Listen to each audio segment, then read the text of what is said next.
into Zoom platform. So as I promised, we are going to continue our discussion in Romans chapter 7. So bago ko po pala makalimutan, babatiin ko rin po pala ng Happy Mother's Day yung mga ating mga magulang na ina. No, we are going to continue our discussion in Romans chapter 7.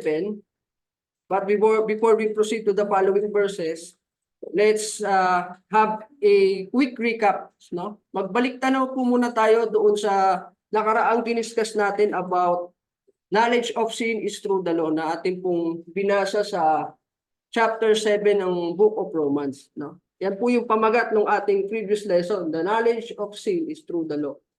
No? So we have discussed or we have learned from that topic, number 1, that they were died to the law in order to join Jesus Christ so they can serve in newness of spirit. No? Silaan yung mga nakakalam ng kautusan ay patay na sa kautusan. Inalimbawa yung mag-asawa na kapag namatay na yung kanyang asawa, laya na siya o putol na yung pagkakatali sa kanya. Ito po yung pinaliwanag natin last time na para makisama na sila sa Panginoong Kristo so that they can serve in the newness of the Spirit. Number 2, the law is not sinful. No, hindi po ang kautusan ang siyang dahilan para po tayo ay magkasala at magbunga sa kamatayan. Kundi the law brings knowledge of sin. Siya po ang nagpapakilala ng ating mga kasalanan. Siya po ang nag-e-expose noong mga kasalanan at malamang tayo ay guilty. No? That we are guilty before God dahil sa ating mga kasalanan. Number 3, the sin brings forth fruit unto death. Yan nga po yung binasa natin na ang consequences or the wages of sin is death. Ang kabayaran niya ng kasalanan ay kamatayan. No? At yun nga ang nagiging dahilan, no, ng ating pagkamatay, hindi po yung kautusan, kundi yung kasalanan ng ating nagagawa. And number 4, the law is holy, righteous, and good. Yun po yung huling verse na ating binasa sa chapter 7, verse 13. Na hindi maaaring ang kautusan ng magiging kasalanan, kundi bagkos ang kautusan ay banal, ang kautusan ay matuwid, ang kautusan ay mabuti. So, let's continue reading in verse 14. No? In chapter 7 of Book of Romans, ganito po ang ating mababasa. For we know that the law is spiritual, but I am carnal, sold under sin. Let's also read in Tagalog. Sapagkat nalalaman natin na ang kautusay sa espiritu, ngunit ako'y sa laman na ipinagbili sa ilalim ng kasalanan. So bukod po doon sa binabanggit na ang kautusan ay banal, kautusan ay matuwid, ang kautusan ay mabuti, sinabi dito na ang kautusan din ay spiritual. No? Yung kautusan po, hindi po siya just a set of rules and principle na tutuparin natin in compliance. No? Parang tutuparin lang natin just to comply. No, hindi po ganun ang kautusan, sinasabi niya Apostol Pablo, kundi the law is spiritual. Ang kautusan ay sa espiritu. Dahil kung matatandaan nga po natin, ang naging purpose ng kautusan sa buhay noong mga nasa ilalim ng kautusan, no, na binabanggit ni Apostol Pablo, ang sabi niya nga po doon, di ba? The law brings knowledge of sin. Bukod doon sa kailangan, hindi lang siya basta tutuparin mo in compliance. Kundi nagbibigay itong kaalaman sa kasalanan. Number 2, law demonstrates how insidious sin is, which brings man into death. Diba? Nakikita natin na ang kautusan ay sa ikabubuhay. Kung ito'y ating itinutupad o sinusunod. Ito naman ay magiging sa ikamamatay. Kung ito naman ay ating nilalabag o sinasalangsang. Diba? Pinakita sa atin ng kautusan ito kung paano ito nagre-reflect sa ating buhay. No, na maaaring itong makapagpauwi sa atin sa kaligtasan o sa kamatayan. Kaya po spiritual. Number 3, the law brings wrath. no? Ang titik, sapagkat ang titik ay pumapatay, tatapat ang espiritu ay nagbibigay buhay. No? Mababasa natin sa Romans chapter 4 na kung paanong nagbibigay hatol o kaparusahan ang kautusan. No? The law is spiritual. And then, mapapansin niyo po na inumpisahan ng banggitin ni Apostol Pablo yung mga terminology spiritual. No? The law is spiritual, but I am carnal. Ako'y sa laman. Sabi niya. Kung mapapansin po natin yan, sa mga susunod pa nating verses na babasahin, ayan pong spiritual at carnal, magkasalungat po yan sa isa't isa. At titignan natin mamaya yan kung paano ito nagkakaroon ng struggle sa loob ng isang tao. Yung pagiging spiritual at pagiging laman ng isang tao. So, inumpisahan niya na pong banggitin ang tungkol dito. So, let's continue. In verse 15 to 16, which reads, "For that which I do, I know not. For not what I would, that I do practice. But what I hate, that I do.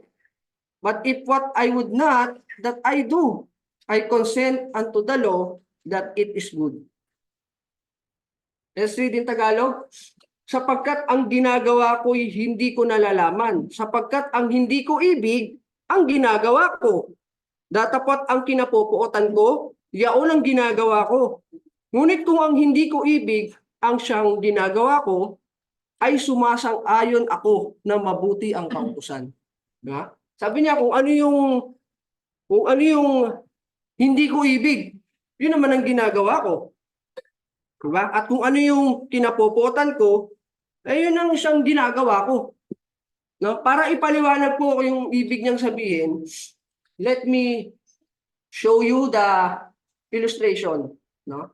Ito pong illustration na pinapakita ko sa inyo, ito po'y there are two men inside human being na binabanggit ni Apostol Pablo. Ito pong illustration na ipinapakita ko sa inyo, diniscuss niya po ito sa mga later verse, no? Sa chapter 7 verse 23 to 25 natin mababasa yung tungkol dito. Pero pinapauna ko na pong ipakita sa inyo para po maipaliwanag yung binabasa natin kanina sa verse 15, no?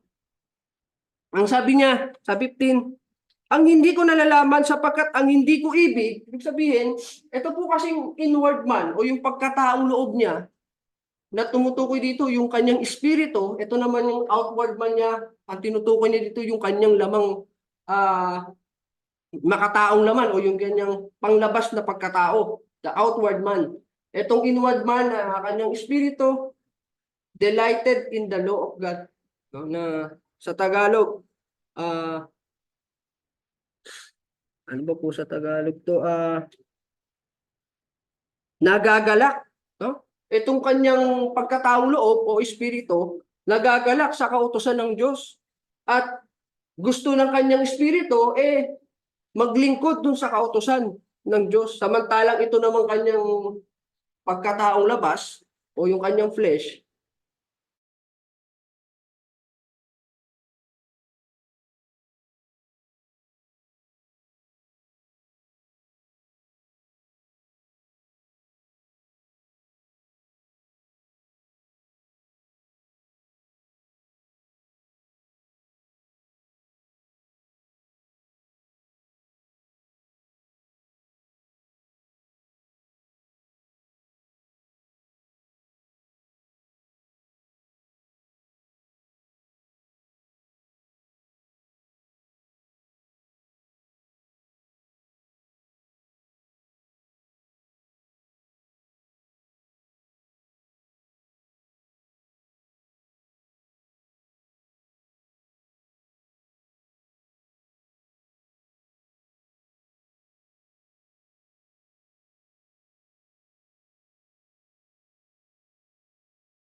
magkakasala o gagawin ng kautusan ng Diyos? Sapagkat merong sinasabi niya, may kasalanang tumitira sa akin. No? Hindi po ganun mga kapatid. Pinapakilala lang niya na yung quality ng flesh na tinataglay natin, corruptible. Na kung saan, ito yung tinitirhan nga niya ng kasalanan. Para bang, pag sinabi nating sin dwells in me, it means na hinahayaan mong i-dominate ka ng kasalanan. Hinahayaan mong i-direct ng kasalanan ng iyong buhay. Hindi po ibig sabihin na wala ka ng kapangyarihang pumili para sa iyong buhay, na para bang kontrolado ka na ng kasalanan. For example, in Galatians chapter 2, ganito po ang sinasabi ni Apostol Pablo. No? In chapter 2, verse 20 ng Book of Galatians, ang sabi po niya, ako'y napako sa krus na kasama ni Kristo. At hindi na ako ang nabubuhay, kundi si Kristo ang nabubuhay sa akin. At ang buhay na ikinabubuhay ko ngayon sa laman ay ikinabubuhay ko sa pananampalataya. Ang pananampalataya na ito'y sa anak ng Diyos na sa akin ay umibig at ibinigay ang kanyang sarili dahil sa akin. Ang sinasabi niya dito yung kanyang nasaan niya ay napako sa krus, meaning namatay na po siya, nakasama ni Kristo. At ang nabubuhay sa akin, ang sabi niya, at ang buhay na ikinabubuhay ko ngayon sa laman ay kinabubuhay ko sa pananampalataya. No? Sinasabi niya na dito sa binasa natin sa Book of Galatians, hinahayaan niya na ang mag-dominate o mag-direct ng kanyang buhay yung ating Panginoong Kristo sa pamamagitan ng pananampalataya. So, dito rin naman sa sinasabing tumitira sa akin ang kasalanan, ibig sabihin hinahayaan mong mag-dominate ang kasalanan sa iyong buhay. Hindi nito inaalis yung iyong kalayaang pumili. So, if the question again is, si Apostol Pablo ba ay namumuhay pa rin sa kasalanan sa kabila na siya ay alagad na ng Panginoong Kristo? Yun ang maaaring katanungan dyan sa bagay na yan. Dahil nagkaroon siya ng statement na ang kasalanan ang tumitira sa akin. Ito po'y nangangailangan ng pag-aaral sa history. Kaya kailangan natin kilalanin si Apostol Pablo kung ano yung kanya bang istorya o nakaraan. No? Hindi naman po naging suwail o rebelyo si Apostol Pablo sa Panginoong Hesus nung siya po'y naging alagad nito. Bagkus nangaral pa nga po siya ng ebanghelyo sa iba't ibang lugar sa mga Hentil. No? Sinasabi lamang po dito ni Apostol Pablo, inilalarawan niya yung dilemma as a human being, no? Na hindi lamang although ang subject niya sa sulat niya ito ay yung kanyang sarili, pero pinatutungkulan niya ito sa totality ng human being, na kung ano rin ang quality meron kayo, yun din ang nararamdaman ko para maintindihan niyo kung ano yung ibig kong sabihin. Na meron niya sa ating mga tao na inward man at outward man. Meron tayong espiritu at meron tayong laman na naglalaban sa isa't isa. Ito yung kanyang tinatalakay dito. Sapagkat nalalaman ko na sa akin, sa makatuwid ay sa aking laman, ay hindi tumitira ang anumang bagay na mabuti. Sapagkat ang pagnanasa ay nasa akin. No? Meron kang kaalaman at gusto mong matupad yung kautusan ng Diyos. Kaya lang, ang problema, yung ability to perform, no? To do good. Datapat ang paggawa ng mabuti ay wala. Babalikan uli natin yung illustration. Ano? Gusto ng espiritu mo, ito pa rin yung kautusan ng Diyos, samantalang nananaig, no? Minsan-minsan or mas madalas, mas nananaig na mas gawin natin yung dinidikta ng ating laman, which is yung sa kasalanan, na taliwas sa kagustuhan ng iyong espiritu. Yun yung sinasabi ni Apostol Pablo. No? So next in chapter 7 verse 19 to 20, ganito pa rin po ang kanyang tinatalakay.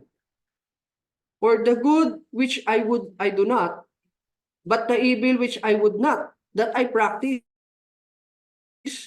But if what I would not, that I do, it is no more that do it, but sin which dwell in me. Oh. Sapagkat ang mabuti na aking ibig ay hindi ko ginagawa, ngunit ang masama na hindi ko ibig ay siya kong ginagawa. Datapwat, kung ang hindi ko ibig ang siya kong ginagawa, ay hindi na ako ang gumagawa nito, kundi ang kasalanan tumitira sa akin. Yun din po yung kanyang tinatalakay. So again, ayan yung illustration. Ha? Yung bagay na hindi niya gustong gawin, yun ang kanyang ginagawa. Yung gusto ng espiritu niya na sumunod sa kautosan ng Diyos, mas pinipiling gawin o sundin yung dikta ng kanyang laman na gustong paglingkuran yung kautosan ng kasalanan. So ito po yung kanyang sinasabi, no? Kaya in verse 21, ang sabi niya, I find then the law that to me who would do good, evil is present. Kaya nga nasumpungan ko na ang isang kautusan na kung ibig kong gumawa ng mabuti, ang masama ay nasa akin. Gusto mo, meron siyang desire na gumawa ng mabuti. So it is understood na yung kanyang espiritu ay gustong sundin yung kautosan ng Diyos. No? Kaya lang, may nasumpungan siyang isang kautosan at nasabi niya ang masama ay nasa akin. So ibig sabihin, mayroong kautosan na siyang gustong sundin ng kanyang espiritu, datapat meron siyang nasumpungan isang kautosan na lumalaban sa kautosan ng Diyos. Ito yung nasumpungan niyang kautosan at nasabi niya ng masama ay nasa akin. So ano yung kautosan kanyang nasumpungan? Na lumalaban doon sa paggawa ng mabuti. Dito natin matutunghayan sa verse 22 to 23 kung ano yung kanyang nasumpungang kautusan. Ano? In verse 22, for I delight in the law of God after the inward man. But I see a different law in my members, warring against the law of my mind, and bringing me into captivity under the law of sin, which is in my members. Sapagkat ako'y nagagalak sa kautusan ng Diyos ayon sa pagkataong loob, datapwat nakikita ko ang ibang kautusan sa aking mga sangkap na nakikipagbaka laban sa kautusan ng aking pag-iisip, na dinadala akong bihag sa ilalim ng kautusan ng kasalanan na nasa aking mga sangkap. Ayan. Ito ngayon yung pinakita nating illustration, no? Na may na yung kanyang inward man o pagkataong loob na kanyang espiritu ay nagagalak sa kautusan ng Diyos. Datapot may nakita siyang ibang kautusan, sabi niya. At itong kautusan na to ay nasa aking mga sangkap na nakikipagbaka, nakikipaglaban sa kautusan ng aking pag-iisip, na dinadala akong bihag sa ilalim ng kautusan ng kasalanan. Ito pala yung kanyang natagpo ang iba pang kautusan na kung meron kang kagustuhang gumawa ng mabuti, ang masama ay nasa akin. No? Kasi meron pa palang isang kautusan na bumibihag dun sa tao. At yun nga yung kautusan ng kasalanan na naglalaban sa loob ng tao. Susundin mo ba ang kautusan ng Diyos o susundin mo ba ang kautusan ng kasalanan? Ito yung pinakikita ni Apostol Pablo. No? So let us look again sa illustration na ating pinapakita kanina pa. The inward man or the spirit delighted in the law of God. The spirit or the mind want to serve the law of God. In contrast do naman sa outward man, yung ating laman, ang gustong paglingkuran ay yung kautusan ng kasalanan. The law of sin which in my members bring me into captivity. Yun ang sabi ni Apostol Pablo. And ito yung naglilingkod nga, serve the law of sin. Ayan po yung kanina pa natin pinapakita na nagtatalo o nakikipagbaka sa isa't isa. At yan yung ika-clarify natin ngayon sa pagkakataong ito. Before we proceed to the next verse, let us clarify few things, no? Kasi marami tayong mga nabasang verse na maaaring controversial sa ating pagbabasa, no? Kaya let us clarify. Number one, even Paul made himself the subject in his writing. He actually described the dilemma that experienced by every person. Yun yung sinasabi po natin kanina, no? Na bagamat subject niya yung kanyang sarili, na kanyang na-experience yung kanitong pagbabaka sa loob ng kanyang katawan, ng kanyang espiritu at ng kanyang laman, he actually described the dilemma that experience of by every person na nai-experience mo rin naman. No? Binabanggit naman yung tungkol sa kanya pero hindi ito nangangahulugan na siya lang ang nakakaalam, ang nakakaranas nito. Meron siyang indicative statement na nagre-reflect din naman sa realidad ng buhay na nararanasan din naman ng bawat isa sa atin. Diba? Meron ba kayong espiritu? Meron ba kayong laman?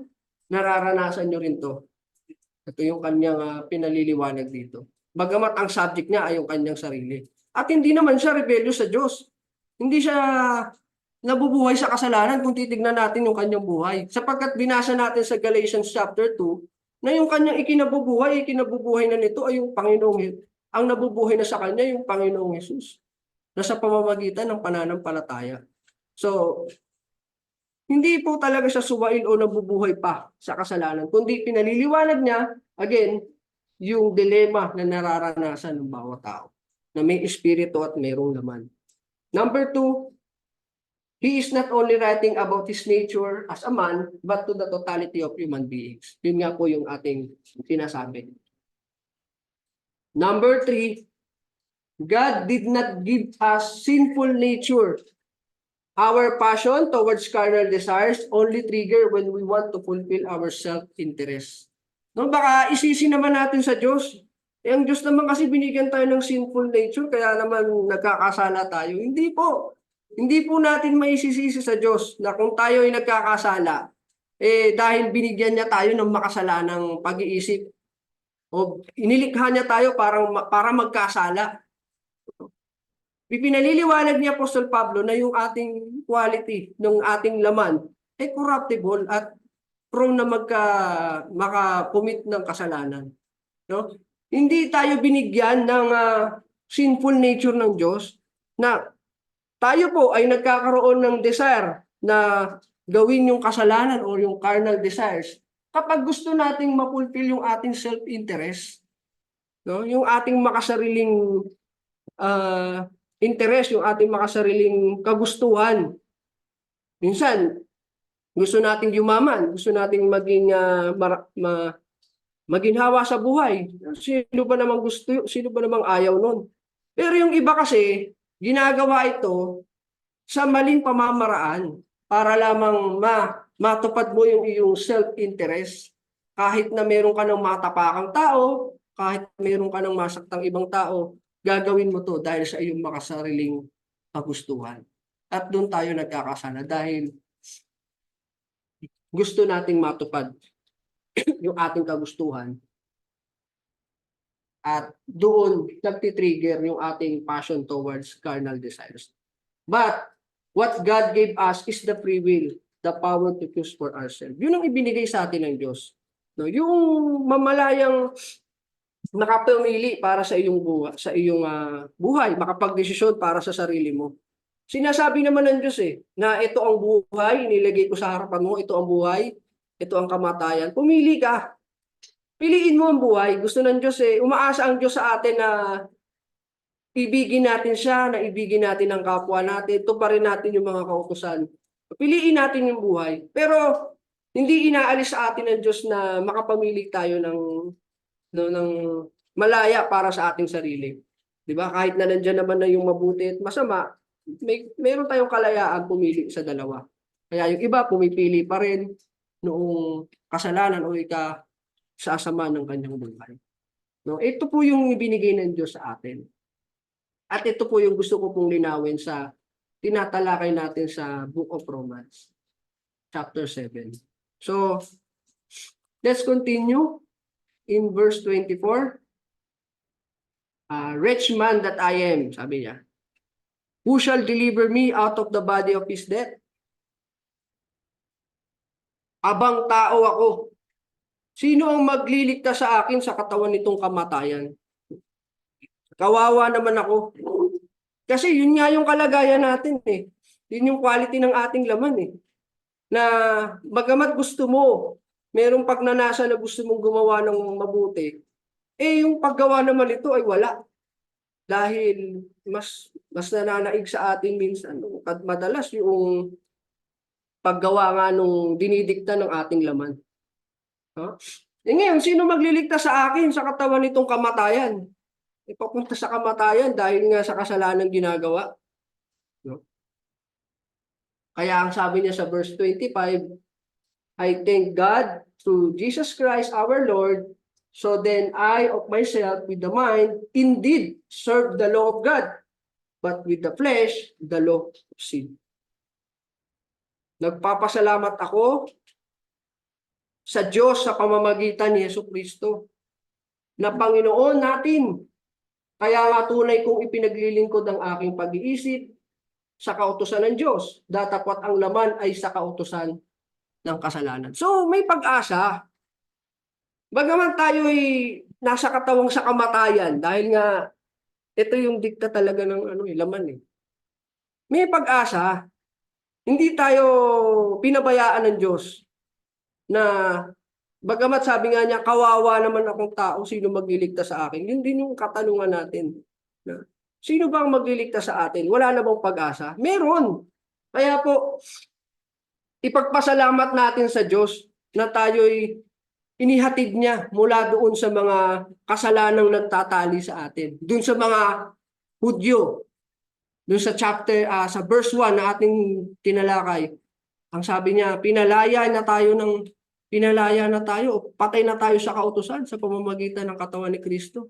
Sa atin namang mga hintil, paano naman tayo pinalaya? Ja?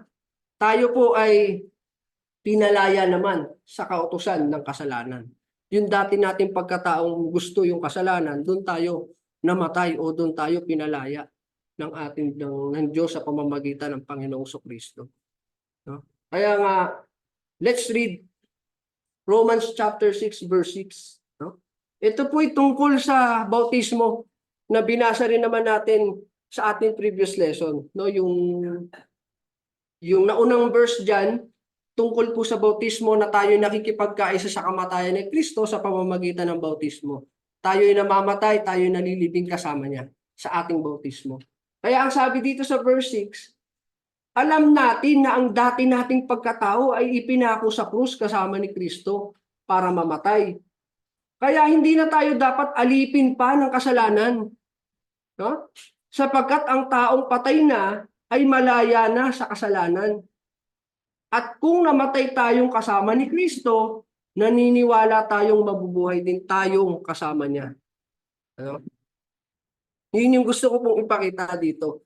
Na walang pinabayaan ng Diyos, mapahudyo man o hentil. No? Kayong mga nasa ilalim ng kautusan, patay na kayo sa kautusan para makisama na kayo sa panibagong espiritu. Tayo namang mga hentil, pinabayaan ba tayo ng Diyos? Hindi po. Tayo rin naman ay namatay para mapakawalan niya tayo. No? Mapalaya niya tayo sa pagkaalipin sa kautusan ng kasalanan. Kaya yun po yung importansya ng ating pananampalataya at bautismo sa ating Panginoong Kristo. No? Kaya salamat sa Diyos sa pamamagitan ng Panginoong Kristo. Yun ang sabi ni Apostol Pablo. May pag-asa po para sa ating mga tao. No? Kaya po, ang title po ng ating pinaglingkod na Bible study sa umagang ito ay God's Deliverance and Salvation through Christ Jesus. At yun lamang po. Maraming salamat po sa inyong pakikinig at pagbibigay ng pagkakataong muli na makapag-discuss sa inyo pong harapan at makapagbahagi ng mga salita ng Diyos na nasa Biblia. So, meron po ba tayong mga katanungan tungkol po dito?